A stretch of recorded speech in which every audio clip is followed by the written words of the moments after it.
یاد رکھو میرے پیارے ساتھیوں، انٹرنیٹ کوئی بھروسے کی چیز نہیں ہے۔ انٹرنیٹ پر ایک سے پیروں کے بیٹھے ہوئے ہیں، عالم کے نام پر یہاں مداری جو کر بھی بیٹھے ہوئے ہیں، اپنے آپ کو مفتی کہنے والے ایسے لوگ بھی بیٹھے ہوئے ہیں جنہوں نے کبھی مدرسے کا منہ بھی نہیں دیکھا، جنہوں نے کسی استاد سے تعلیم حاصل نہیں کی۔ اگر کوئی آدمی 4 کتابیں پڑھ کے مفتی بن سکتا ہے تو پھر یہ مدرسے میرے بھائیوں بے شک بند کر دینے چاہیے۔ 10 سال جہاں ہمارے علماء بیچارے کتنی محنتیں کر کے، کتنی قربانیاں دے کر کے تعلیم حاصل کرتے ہیں، اگر وہاں پڑھنے پڑھانے کا کوئی مطلب نہیں ہے اور 4 کتابیں پڑھ کے کوئی بھی انٹرنیٹ پر فتویٰ دے سکتا ہے تو میرے بھائیوں یہ مدرسے کو بند کر دینے چاہیے۔ یاد رکھو میرے بھائی، ہمارا بچہ اگر سائنس میں کمزور ہے تو ہم سائنس کے ٹیچر سے ملتے ہیں، ہم میتھ کے ٹیچر سے نہیں ملتے ہیں۔ ہمارا بچہ اگر میتھ میں کمزور ہے ہم انگلش کے ٹیچر کو نہیں پڑھتے۔ ہم اپنے بچے کو ٹیوشن دینے کے لیے اگر وہ کسی سبجیکٹ میں کمزور ہے ہم اس ٹیچر کو پکڑیں گے جو اس فیلڈ کا ماہر ہو، جو اس سبجیکٹ کا ماہر ہو۔ میرے بھائیوں، کیا دین ہی اتنا حقیر ہو گیا؟ کیا دین ہی اتنا سستا ہو گیا کہ دین آپ جس سے چاہے اس سے لے لو؟ نہیں، دین اپنے علماء سے حاصل کیا کرو۔ اللہ کے پیارے نبی فرماتے ہیں، اللہ کے پیارے نبی فرماتے ہیں، صحیح بخاری کی روایت ہے، آپ نے فرمایا ان اللہ لا يقبض العلم انتزاعا ينتزعه من العباد، اللہ تعالیٰ دنیا سے علم کو اچانک نہیں اٹھائے گا، ولكن يقبض العلم بقبض العلماء، بلکہ اللہ تعالیٰ دنیا سے اچھے علماء کو اٹھا لے گا۔ حتی اذا لم يبق عالما اتخذ الناس رؤوسا جهالا، یہاں تک کہ جب علماء دنیا سے چلے جائیں گے لوگ جاہلوں سے تقریریں کروائیں گے، لوگ جاہلوں کو اسٹیج دیں گے، لوگ جاہلوں کو مفتی بنا لیں گے، لوگ جاہلوں سے فتویٰ پوچھیں گے، اور جب جاہلوں سے فتویٰ پوچھا جائے گا فَسُئِلُوا فَأَفْتَوْا بِغَيْرِ عِلْمٍ، وہ اپنے من کا فتویٰ دیں گے، وہ الٹا سیدھا فتویٰ دیں گے، وہ خود بھی گمراہ ہوں گے اور دوسروں کو گمراہ کریں گے۔ آج ہمارے کتنے نوجوان ہیں کہتے ہیں صاحب میں تو انجینئر علی مرزا کو فالو کرتا ہوں۔ میں نے کہا بھائی کیوں فالو کرتے ہو؟ کہتے وہ ایسی بات بتاتے جو آج تک کسی نے نہیں بتائی۔ اگر کسی انسان کے عالم ہونے کا یہ معیار ہے کہ وہ ایسی بات بیان کر رہا ہے تو آج تک کسی نے نہیں بتائی، تو میرے بھائیوں یہ بہت بڑا دھوکہ اور فراڈ ہے۔ دین کوئی نیا نہیں، قرآن کوئی نیا نہیں، حدیث کوئی نئی نہیں۔ اگر آج کوئی انسان یہ دعویٰ کرتا ہے کہ میں وہ بات بتا رہا ہوں تو آج تک کسی نے نہیں بتائی، تو بہت بڑا بہلوبیا اور بہت بڑا جھوٹا اور بہت بڑا۔ آپ کس کو فالو کر رہے ہیں؟ ایک صاحب کہنے لگے میں ان کو پسند کرتا ہوں، ان کی تقریر سنتا ہوں، مجھے اور علماء کی تقریر اچھی نہیں لگتی، انہوں نے علماء کی دکان بند کر دی۔ میں نے کہا کون سی دکان بند کر دی علماء کی؟ علماء نے کون سا ایسا کام کیا جس سے آپ کو تکلیف پہنچی؟ علی مرزا نے یہ کیا کہ صحابہ کے درمیان جو آپس میں اختلاف ہوا، جس طریقے سے گندگی کو کریدا جاتا ہے، علی مرزا نے اس گندگی کو کریدا اور دنیا کے سامنے بیان کیا۔ ہمارے علماء ہمیشہ کہتے رہے صحابہ کے درمیان جو جھگڑے ہوئے، جو اختلاف ہوئے، ان کا معاملہ اللہ کے حوالے کرو، صحابہ کو رسپیکٹ کرو، صحابہ کا سلمان کرو، صحابہ کا احترام کرو، ان کے آپس کے اختلاف کو مت چھیڑو۔ علماء یہی کہتے رہے تو غلط کہتے رہے بھائی، ہماری اوقات ہے، ہماری حیثیت ہے، ہم صحابہ کرام پر انگلی اٹھائیں۔ اللہ کی قسم قیامت تک آنے والا کوئی بڑا سے بڑا نیک انسان، متقی انسان، پرہیزگار انسان کسی صحابی کے پاؤں کی دھول کے برابر نہیں ہو سکتا۔ ہم جتنے بھی نیک ہو جائیں، جتنے بھی پرہیزگار ہو جائیں، جتنے بڑے بھی بے نمازی ہو جائیں، میرے بھائیوں ہم وہ آنکھیں کہاں سے لائیں گے جن آنکھوں نے اللہ کے نبی کا دیدار کیا تھا؟ ہم وہ ہاتھ کہاں سے لائیں گے جن ہاتھوں نے اللہ کے نبی سے مصافحہ کیا تھا؟ ہم وہ مجلس کہاں سے لائیں گے جس مجلس میں جناب محمد رسول اللہ بیٹھا کرتے تھے؟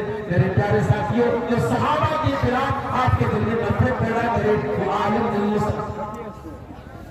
بہت بڑا مسئلہ ہے انٹرنیٹ، یہ علماء کی جگہ نہیں لے سکتا میرے بھائی۔ آج انٹرنیٹ بھی بہت بڑا بگاڑ کر سکتا ہے۔ آج سماج کے بگاڑ کی اگر ہم بات کریں، ہماری عورتیں بھی بہت بڑا بگاڑ کر سکتی ہے۔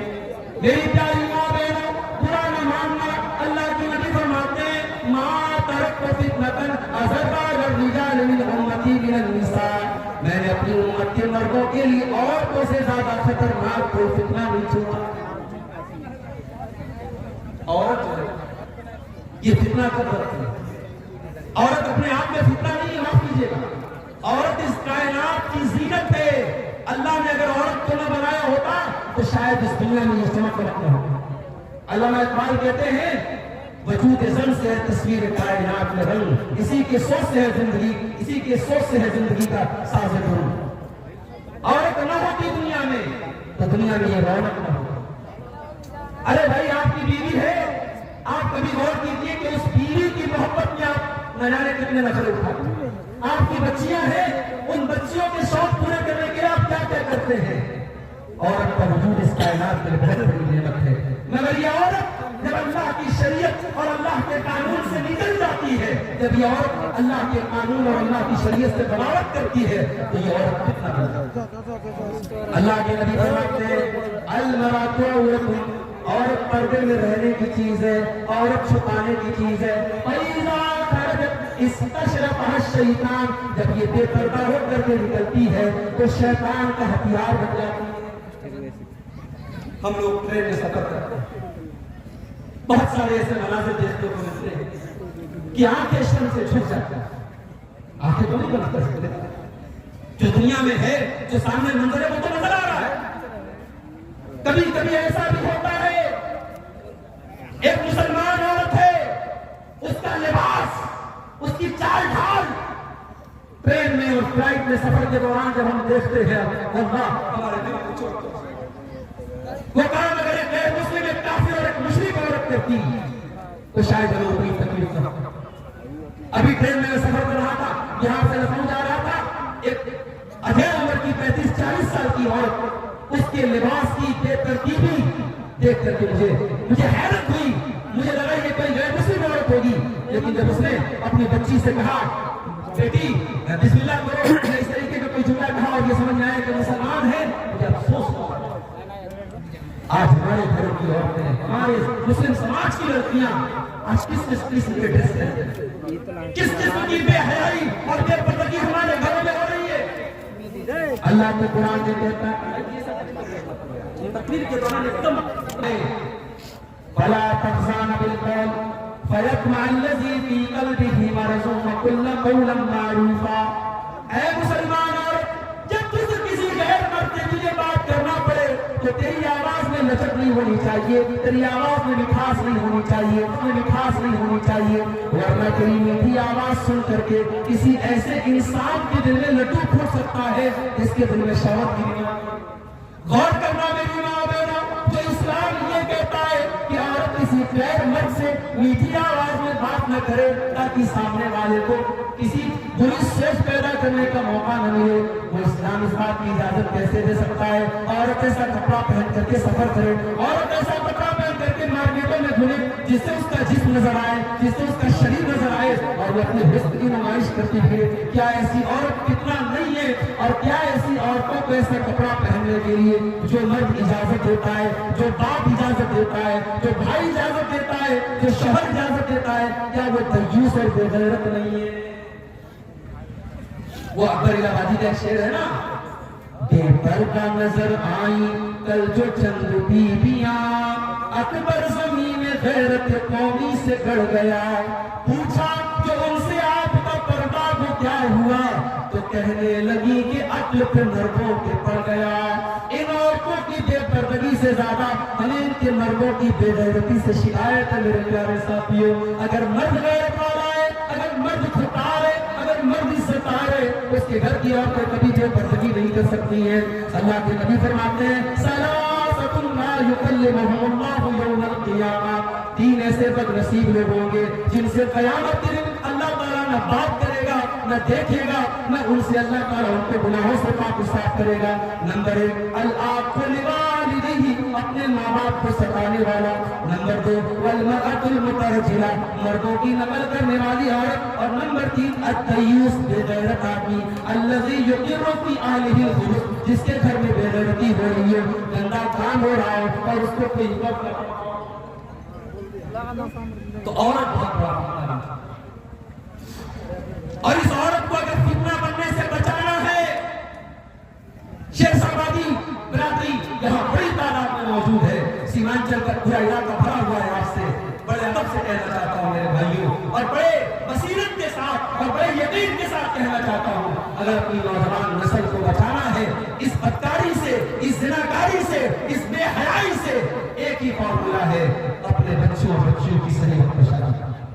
دیر نہ کرو، نکاح میں دیر نہ کرو، نکاح کو رسم و رواج کی زنجیروں سے آسان کرو، آزاد کرو، نکاح کو اتنا آسان کر دو زناکاری مشکل ہو جائے۔ میرے پیارے ساتھیوں، میرے نبی نے جو نکاح کا طریقہ بتایا ہے، اس میں نہ ہلدی کی رسم ہے، اس میں نہ بارات ہے، اس میں نہ جہیز ہے، نہ اس میں بنگلی کے ٹائم لمبا چوڑا پروگرام ہے، نہ اس میں لڑکی کے باپ پر کسی قسم کا بوجھ ہے۔ بڑا ہی سمپل اور بڑا ہی آسان طریقہ ہے، بڑا ہی سنت والا، بڑا ہی سمپل طریقہ ہے۔ اس طریقے کو اگر اپنا لو، مجھے یقین ہے سماج سے زناکاری اور بدکاری بہت حد تک کم ہو جائے۔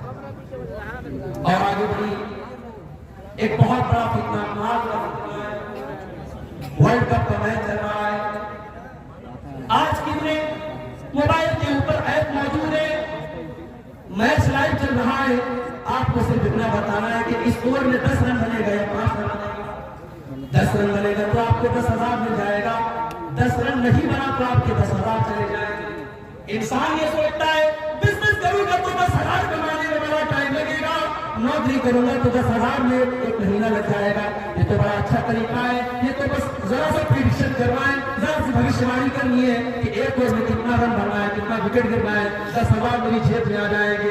انسان یہ سوچتا ہے، مسلم نوجوان یہ سوچتا ہے اور اس جوا کے کھیل میں شامل ہو جاتا ہے۔ نتیجہ یہ نکلتا ہے ایک بار 10,000 جیت گیا، اب لالچ پیدا ہو گیا، کہہ رہے آپ 10,000 میں جیت گیا، 2 منٹ کے اندر 10,000 میری جیب میں، چلو اب اس بار میں 50,000 لگاتا ہے، 50,000 لگاتا ہے، گھر کے زیورات بیچ کر، ماں باپ کی چیزیں اور سامان بیچ کر آج ہمارا نوجوان جوا کھیل رہا ہے۔ اور پھر نتیجہ یہ نکلتا ہے کہ بڑی تعداد میں جب رقم ہار جاتا ہے، لوگوں کا قرضدار بن جاتا ہے اور پھر اپنا منہ چھپاتا ہے۔ میرے پیارے ساتھیوں، مال کماؤ، پیسہ کماؤ، مگر حلال اور جائز طریقے سے پیسہ کماؤ۔ میں آپ حضرات میں جو گارجین ہیں ان سے کہنا چاہوں گا کہ اپنے بچوں کو جب آپ بزنس کرنا سکھاؤ، جب کاروبار کرنا سکھاؤ، تو یہ بھی سکھاؤ کہ بیٹا حلال کمائی کھانا ہے، حرام نہیں کھانا ہے۔ گھر میں حرام کا لقمہ اگر آئے گا، ہماری عبادتیں قبول نہیں ہوگی۔ اللہ کے نبی فرماتے ہیں جب کھانا حرام کمائی کا ہو، جب پانی حرام کمائی کا ہو، جب لباس حرام کمائی کا ہو، فَأَنَّا يُسْتَجَابُ لِذَلِكَ، تو ایسے انسان کی دعا بہت سے قبول ہوگی۔ میرے بھائیوں، آج حرام کمائی ہمارے گھروں کو برباد کر رہی ہے۔ آج ہمارے نوجوان پیسہ کمانے کی دھن میں اندھا بنا ہوا ہے۔ پیارے نبی نے فرمایا یاتی علی الناس زمان لا یبالی المرء من نافذ المال، ایک زمانہ لوگوں پر ایسا آئے گا لوگ اس بات کی پرواہ نہیں کریں گے کہ مال حلال طریقے سے کما رہے ہیں حرام طریقے سے کما رہے ہیں۔ اللہ کے پیارے نبی نے یہ بھی فرمایا مَلْ فَخْرَ عَلَيْكُمْ وَلَٰكِنْ أَخْشَىٰ أَن تُبْسَطَ عَلَيْكُمُ الدُّنْيَا كَمَا بُسِطَتْ عَلَىٰ مَنْ كَانَ قَبْلَكُمْ۔ اے لوگوں، مجھے اس بات کا ڈر نہیں ہے کہ تم غریب ہو جاؤ گے، مجھے ڈر اس بات کا ہے کہیں تم دنیا کی رنگینیوں میں پھنس نہ جانا، کہیں تم دنیا کی چمک میں کھو نہ جانا۔ مال بھی بہت بڑا فتنہ بن چکا ہے۔ اسی طریقے سے ایک بہت بڑا فتنہ اس دور کا جو ہم دیکھ رہے ہیں، ریاکاری کا فتنہ۔ کوئی عمل کر رہے، کوئی نیکی کر رہے، دکھاوے کا فتنہ۔ بھائی سوشل میڈیا کا دور ہے، موبائل کا دور ہے، انٹرنیٹ کا دور ہے، ہر چیز میں شو آف ہو رہا ہے۔ انسان چندہ دے رہا ہے، فوٹو لے کے دے رہا ہے، غریب کو راشن دیا جا رہا ہے، اس غریب کا فوٹو اخبار میں ڈالا جا رہا ہے، میں نے اس غریب کی مدد کی۔ میرے پیارے ساتھیوں، کم سے کم کچھ نیکی آپ ایسی کر کے دنیا سے جاؤ کہ وہ نیکی یا تو آپ کو بتاؤ یا اللہ کو بتاؤ، آپ کے اور اللہ کے درمیان ہو۔ اللہ قرآن میں کہتا ہے وَيُطْعِمُونَ الطَّعَامَ عَلَىٰ حُبِّهِ مِسْكِينًا وَيَتِيمًا وَأَسِيرًا۔ میرے نیک بندے غریبوں کو کھانا کھلاتے ہیں، یتیموں کو کھانا کھلاتے ہیں، قیدیوں کو کھانا کھلاتے ہیں، اور جب ان کو غریبوں کو کھانا کھلاتے تو کیا کہتے ہیں انما نطعمکم لوجہ اللہ لا نرید منکم جزاء ولا شکورا انا نخاف من ربنا یوما عبوسا قمطریرا۔ کہتے ہیں اے غریبوں، اے محتاجوں، اے ضرورت مندوں، ہم تمہیں جو یہ کھانا کھلا رہے ہیں ہم اللہ کو راضی کرنے کے لیے کھلا رہے ہیں، ہمیں کوئی شکریہ نہیں چاہیے، ہمیں تم سے کوئی بدلہ نہیں چاہیے، ہم تو قیامت کے دن سے ڈرتے ہیں، ہم تو اللہ کے عذاب سے ڈرتے ہیں۔